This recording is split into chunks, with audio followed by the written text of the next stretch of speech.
Roughly 8 weeks ago, I discovered that a widely accessible and commercial DNA testing kit can provide some insight on whether you're susceptible to hair thinning or hair loss. This is a topic which I've tackled in the past on this channel. If you've been subscribed for a short while, you might remember the mini series I did which addressed my hair thinning and hair loss concerns. And while times have moved on, I do feel a lot better mentally in regards to it all.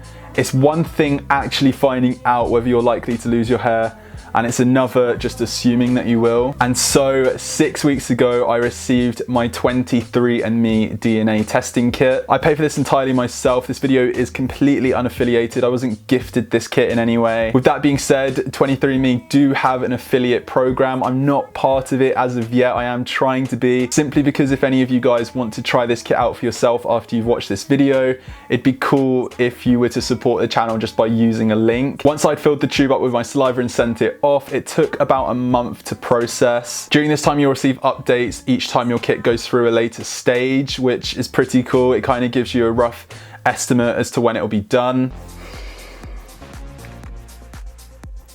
I started with my Ancestry composition, which isn't really associated with the topic of today's video as such, but for those of you who are interested, here it is. I'm 86% European, with 76% of that being Italian. The other 11% comes from Western Asia and North Africa. And so as you've probably gathered, if you are to do a 23andMe kit, your results get split into two sections, at least the kit that I did. You have the Ancestry composition, which we've covered, and you also get a list of 37 traits. These traits aren't definitive, but in my instance, they're scarily accurate. To quickfire a couple and give you a sense of what I mean, those with same/similar genetics to mine likely can't detect bitter taste. Apparently some people find Brussels sprouts and broccoli bitter.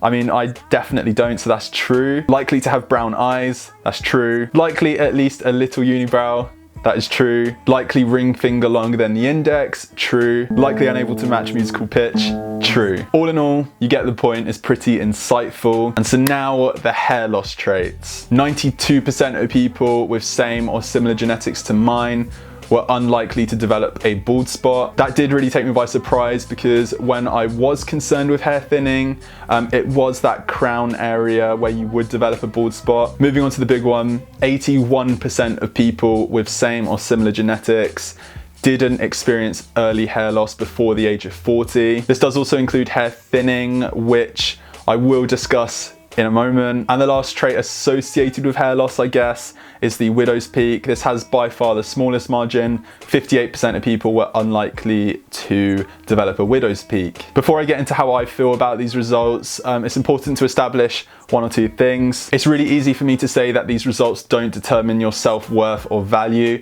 A, because they absolutely don't, but B, because I got arguably favorable results. If my results read the complete opposite, that I am likely to develop a bald spot, I'm likely to experience early hair loss and develop a widow's peak, I don't know if I'd be as composed as I am now. With that being said, there are several things to consider. Firstly, these results aren't guaranteed. For example, I absolutely undoubtedly believe that my hair has thinned to some degree. If you look at my hair when it was this length several years ago, my hair was significantly thicker. You couldn't see my scalp, and just from personal experience of knowing what it's like to have that kind of hair density, I can confidently say that it definitely has thinned. This might not be down to genetics, however. This could be as a result of stress or poor diet. Secondly, after watching this, if you are interested in trying this out for yourself, you need to consider what kind of impact it would have on your well-being. Again, I think I'm incredibly fortunate with the results I did get, because if they were different, I'm not sure how I would react. I don't know how I would respond to that. Lastly, if hair loss or hair thinning is a serious concern of yours,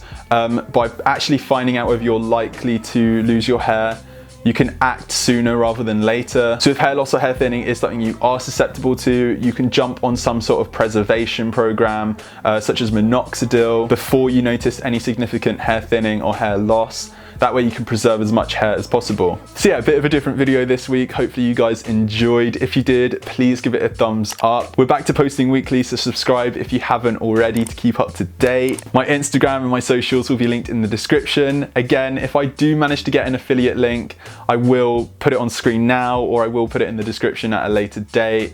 So if you are interested, yeah, just by using that link, it will help support the channel. But until then, I will see you all in next week's video. Take care, guys. Bye-bye.